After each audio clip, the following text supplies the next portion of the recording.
Manusia cenderung lebih mudah mengingat rasa sakit daripada rasa bahagia. Justru itulah yang membuat hidup kita terasa utuh. Banyak orang bilang White Knight itu kisah patah hati, tapi aku justru lihat beberapa harapan di sana. Ya, kadang kisah paling menyakitkan itu yang paling membantu kita untuk tumbuh. Tonton sampai habis ya. Life is beautiful. It is more how you craft yourself in it. It is art. Halo guys, so balik lagi. Hari ini kita belajar kelompok dengan bukunya Dostoevsky yang White Knight. Kemarin aku sempat singgung ini di video aku yang sebelumnya. Di hari ini kita akan belajar tentang dreams, letting go, stoic, unconditional love, something like that. Dan karena hari ini kita lagi bahas soal klasik, jadi aku pengen hari ini temanya agak-agak dark academia gitu. Jadi memang settingannya sedikit dark dan di luar lagi hujan yang sangat-sangat pas sekali momennya hari ini, sangat-sangat meromantisasi video aku. Secara garis besar, novel ini menceritakan tentang seorang lelaki yang menamai dirinya sebagai seorang pemimpi gitu ya, yang dia merasakan kesepian di dunia ini gitu, kayak feeling lonely in a crowded place gitu, dan sampai akhirnya dia bertemu dengan seorang wanita dan dia mempunyai mimpi untuk hidup bersama dengan wanita tersebut, tapi sayangnya mimpi itu tidak jadi kenyataan gitu. Sebagian orang merepresentasikan kisah dari White Knight ini sebagai sesuatu yang kayak tragedi gitu, yang sad dan lain sebagainya, tapi kalau di sudut pandang aku, entah kenapa kok aku bisa melihat sesuatu yang sangat-sangat positif di sini ya, kayak yang menyenangkan gitu. Emang kayaknya aku anaknya terlalu positive thinking, I don't know ya. Tapi overall sebenarnya kisah ini kalau kamu baca bukunya, segala yang dijelentrehkan di buku ini ya, segala yang ditulis di buku ini itu akan relate banget sama kebanyakan orang dari kita. Ada salah satu dialog yang sangat menarik. Isi dialognya adalah, "Then how have you lived if you have no history?" "Absolutely, without any history, I have lived, as they say, keeping myself to myself. That is utterly alone, entirely alone. Do you know what it means to be alone? But how alone? Do you mean you never saw anyone?" "Oh no, I see people of course, but still, I'm alone." Yang menurutku dialog ini tuh sangat deep sekali ya maknanya. Dan ini juga relate buat kamu dan relate buat aku juga. Terkadang kita itu merasa sepi, padahal dunia ini tuh ramai, penuh dengan orang, penuh dengan peristiwa, penuh dengan cerita-cerita, tapi entah kenapa kita itu ngerasa kosong dan sepi aja gitu. Jadi terkadang rasa sepi itu tidak hanya ketika kamu nggak punya siapa-siapa di hidupmu, kayak nggak sekedar kamu nggak punya pasangan atau single ya, tapi perasaan sepi itu terkadang bisa sesimpel kamu punya pasangan tapi kamu juga merasa sepi. Intinya feeling lonely in a crowded place gitu.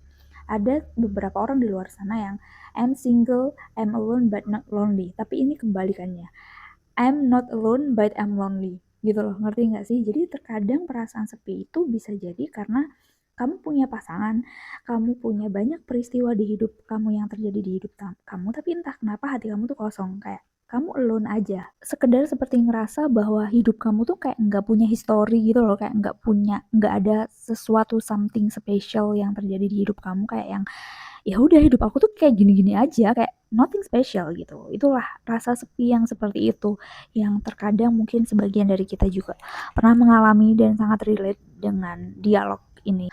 "Oh, Nastenska, you know it will be sad to be left alone, utterly alone, and to have not even anything to regret. Nothing, absolutely nothing. For all that you have lost, all was nothing, stupid. Simple nullity." Simple apa? Simple nullity. There has been nothing but dreams. Mungkin kalau kamu orang introvert yang lebih cenderung hidup di dalam pikiran kamu ketimbang di dunia sehari-hari gitu, kamu akan sangat-sangat relate dengan karakter di sini. Pain is easy to remember than happiness. Jadi kadang rasa-rasa sakit itu tuh lebih gampang diingat Nantenska ketimbang rasa-rasa bahagia yang terjadi untuk para overthinker, untuk para observer, untuk para sensitive person yang kita ini cenderung rely on our dreams. Jadi seperti si pemimpi ini ya, dia ngerasa hidupnya itu tuh kayak hampa, but everything changed when he met Natenska. Jadi semuanya berubah ketika dia ketemu sama si cewek ini. Hidupnya jadi bermakna karena dia punya mimpi untuk menikah dan hidup bersama dengan orang yang dia cintai, yaitu Nantenska. Seorang pemimpi itu hidup untuk mimpi-mimpinya. Mimpinya itu adalah satu-satunya pegangan hidupnya. Mungkin kamu juga pernah melihat kata-kata di luar sana, kalau kamu lagi depresi dan kamu ingin mengakhiri hidup, ingatlah bahwa mie ayam masih enak gitu ya. Jadi terkadang kita membutuhkan satu harapan yang bisa dikatakan mimpi itu untuk bertahan hidup. Kita terus-terusan bertahan hidup itu karena kita punya mimpi, karena kita ingin melakukan sesuatu. Makanya mimpi-mimpi itu kita pegangin erat-erat karena itu adalah satu-satunya alasan kenapa kita hidup sampai sekarang gitu. Karena kita masih punya mimpi, karena kita ingin melakukan sesuatu. Karena kita berharap bahwa suatu hari mimpi itu akan menjadi kenyataan. We dreaming, we waiting, and we think that we can live the life we deserve. But sadly, life is not always rainbow and fairy tale. Hidup itu nggak selalu kayak dongeng-dongeng dan pelangi ya yang indah itu. Ada kalanya hal yang membuat alasan kita hidup ini hilang gitu aja. We always want to control life gitu, but at the end of the day we cannot control life. Mungkin banyak banget motivator-motivator di luar sana yang kayak kejarlah mimpimu sampai mana-mana pun bla bla bla. Tapi ada kalanya mimpi kita itu nggak bisa dikejar, mimpi kita itu nggak bisa kita kontrol. Kita tidak mendapatkan mimpi itu, kita merasa hancur, berdarah, bersedih, depresi dan segala macam emosi-emosi yang tidak enak itu ya. Karakter sang pemimpi di novel ini mengajarkan kita untuk how to let go, tidak hanya mengajarkan kita untuk menggenggam mimpi-mimpinya, tapi juga menggenggam memori-memori indah selama proses kita dalam meraih mimpi itu. My God, a whole moment of happiness is that too little for the whole of a man's life. Memori indah yang sedikit itu yang membuat kita hidup sebenarnya.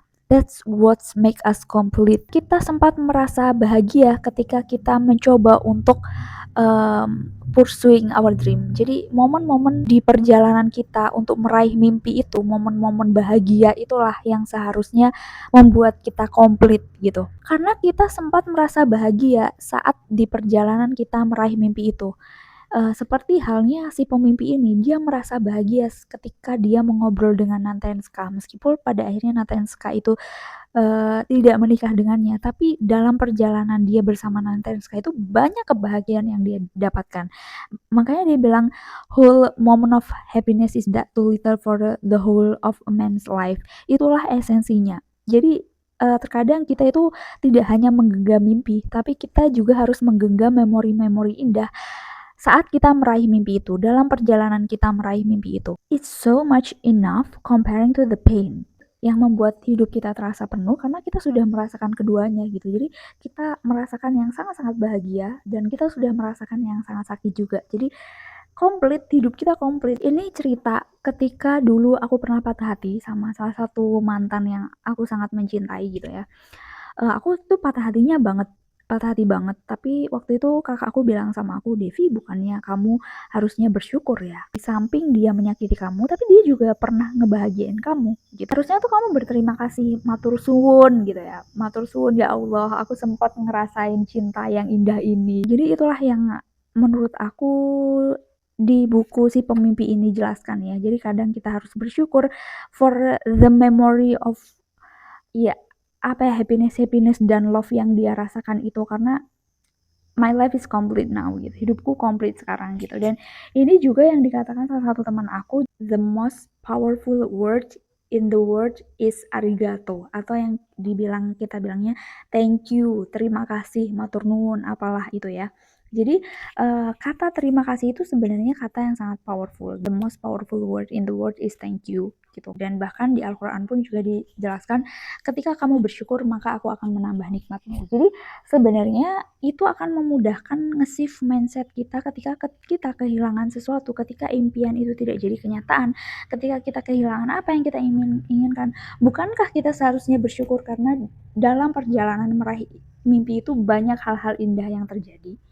Jadi daripada kita fokus ke yang gagal-gagal, yang jelek-jelek, kenapa kita nggak fokus sama yang baik-baik aja? Di sini ada kalimat di mana ketika dia menerima kabar Natenska itu akan menikah dengan pria lain itu, dia ingin membayangkan bahwa dia mengutuk Natenska ini dengan hal-hal yang buruk gitu ya, kayak semoga ada awan hitam yang menyelimuti kehidupan kamu, atau kayak beracun dan lain-lain sebagainya kayak gitu.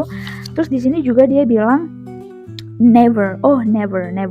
Dia malah bilang, may your sky be clear, may your sweet smile be bright and untroubled, and may you be blessed for the moment of blissful happiness which you give to another lonely and grateful heart. Dan di akhir kalimat itu dilengkapi dengan kalimat yang tadi, my God, a whole moment of happiness is that too little for the whole of man's life.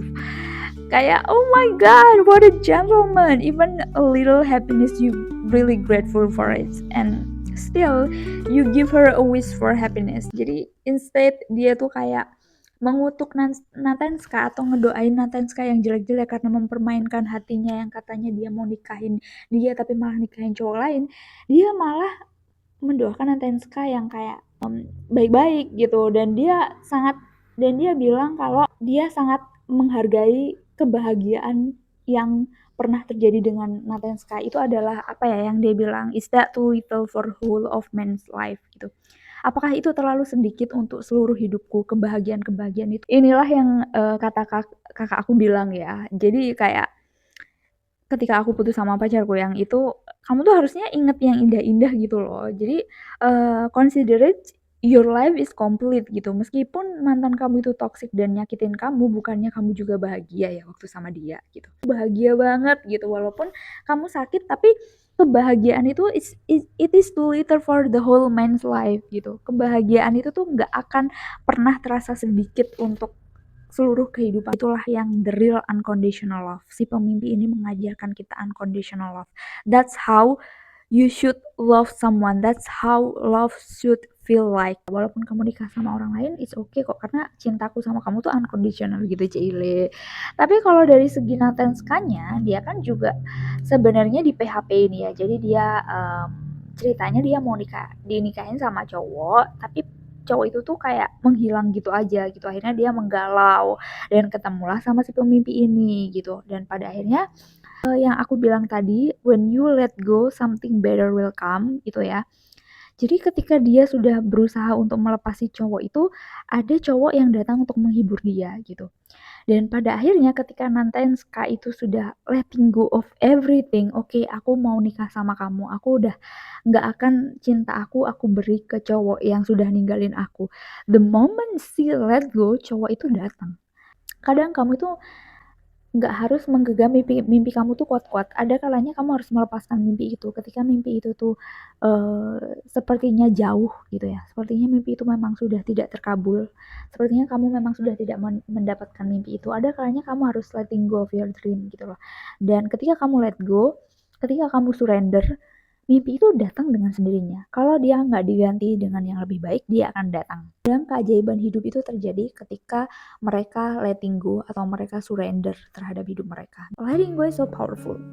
Letting go, berserah, pasrah, dan percaya aja bahwa semua akan baik-baik aja. Kayak lagunya Mariah Carey, there can be miracle when you believe.